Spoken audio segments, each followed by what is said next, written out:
Hi, I'm Subhashri from Villivakkam. எனக்கு வந்து migraine 16 இயர்ஸ்லேருந்து இருக்குது. ஸோ இப்போ எனக்கு 45 இயர்ஸ் ஆகுது. ஸோ இவ்வளோ நாள் வந்து நான் நிறைய டாக்டர்ஸ் கிட்ட போய் கேட்டிருக்கேன், மைக்ரைனுக்கு ட்ரீட்மெண்ட் இருக்கா அப்படின்னும் போது இல்லைன்ற ஒரு பதில் தான் வந்தது எனக்கு. ஸோ என் டாட்டரோட ரிலேட்டிவ் வந்து சிபி சார் கிட்ட ட்ரீட்மெண்ட் எடுத்துகிட்டு இருக்காங்க.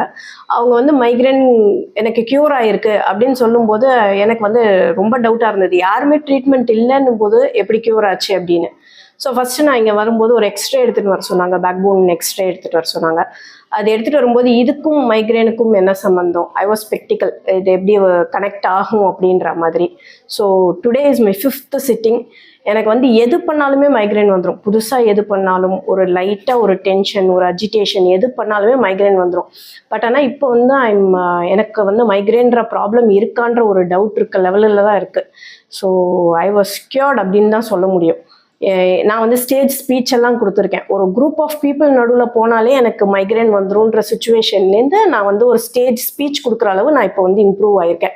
ஈவன் இந்த மாதிரி வீடியோ எடுக்க போகிறாங்க, ஒரு ரெவ்யூ கொடுக்க போகிறோம் அப்படின்னாலே எனக்கு வந்து டென்ஷனில் மைக்ரைன் வந்துடும்.